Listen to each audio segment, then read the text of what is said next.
یہ دونوں درست ہوں گے تو معاشرہ درست ہوگا، اور اگر ان دونوں میں ایک خراب ہوگا تو معاشرے میں اتنا بگاڑ ہوگا، اور اگر دونوں خراب ہوں گے تو معاشرہ پورا کا پورا بیکار ہوگا۔ اس لیے سب سے اہم ذمہ داری معاشرے کی اصلاح کی وہ میری اپنی ہے، دوسرے کی بات نہیں۔ جب تک ہمارا یہ نظریہ ہے کہ سب سدھر جائیں تو نہ سب سدھریں گے اور نہ معاشرہ سدھرے گا۔ جس دن ہمارا یہ نظریہ ہوگا کہ میں خود سدھر جاؤں، اس دن سارا معاشرہ اپنے آپ سدھر جائے گا۔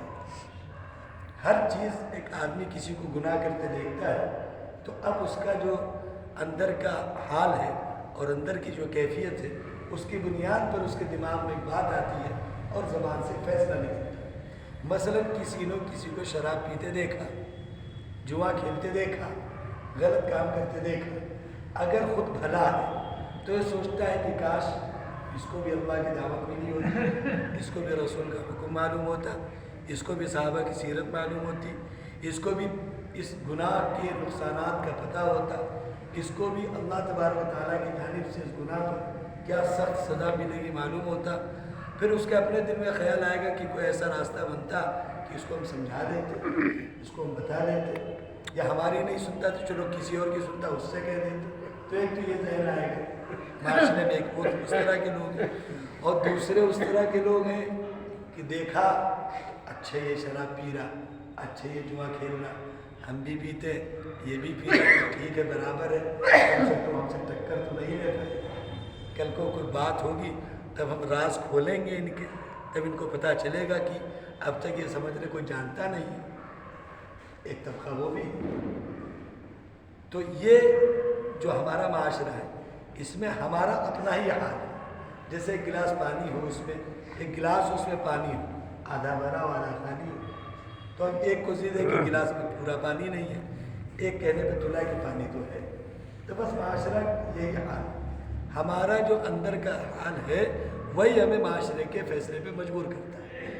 ہم جیسے ہیں ہم نے ویسے ہی دوسرے کا فیصلہ کیا۔ اگر ہمارے اندر اچھائیاں ہیں تو ہم سامنے والے میں اچھائیاں تلاشتے ہیں، اور اگر ہمارے اندر خرابیاں ہیں تو ہم سامنے والے میں خرابیاں تلاشتے ہیں۔ رسول اللہ صلی اللہ علیہ وسلم نے فرمایا المؤمن مرآت المؤمن، ایمان والا ایمان والے کے لیے آئینے کی حیثیت رکھتا ہے، اور آئینہ کبھی جھوٹ نہیں بولتا۔ ایسا نہیں ہے کہ آپ سستا آئینہ خرید لائیں، خوبصورت ہو تب بھی وہ کالا دکھائے کیونکہ سستا ہے، اور آپ مہنگا آئینہ خرید لائیں تو آپ کالے ہو تو خوبصورت دکھائے۔ آئینہ جیسا ہے ویسے سامنے رکھتا ہے۔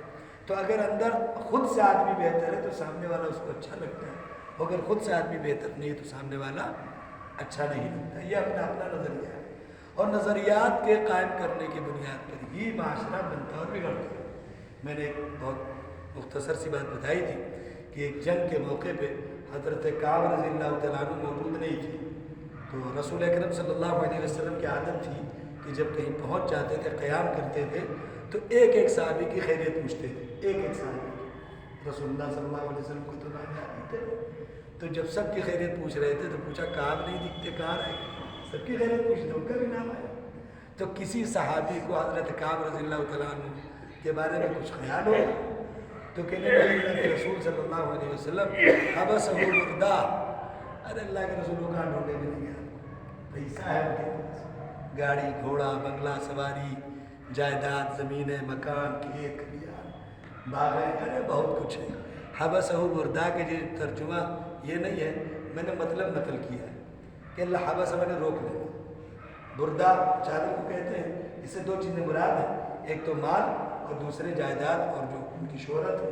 تو تھا بھی ان کے پاس ماشاء اللہ بہت، وہ خود کہتے ہیں کہ ایک دور یہ تھا کہ میرے پاس اپنے تن ڈھانپنے کو کپڑے نہیں تھے، اور غزوہ تبوک کے موقع پہ میرے پاس سواریوں پہ سواریاں موجود تھیں، مال پر مال موجود تھا، اسباب پر اسباب موجود تھے، وسائل پر وسائل موجود تھے۔ اس میں حضرت کعب رضی اللہ تعالیٰ عنہ کے قصے میں بڑی عجیب عجیب باتیں معلوم ہوتی ہیں۔ اس قصے کو اکثر پڑھا کریے، ہر مرتبہ کچھ نئی بات معلوم ہوتی ہے۔ تو کہتے ہیں کہ جب رسول اکرم صلی اللہ علیہ وسلم نے پوچھا کہ آپ کہاں ہیں، تو ایک صحابی کھڑے ہو گئے کہ اللہ کے رسول آپ بھول جائیے، اب پیسے والے آدمی اب نہیں آئیں گے، ہماری بھی یہی عادت ہے، کسی کو دیکھ لیں تو ہماری اگر وہ غریب ہے تو یہ ہے ہی غریب آدمی، اس سے بھی نفرت ہے، اور اگر مالدار ہے نہیں اپنے میں رہتے ہیں،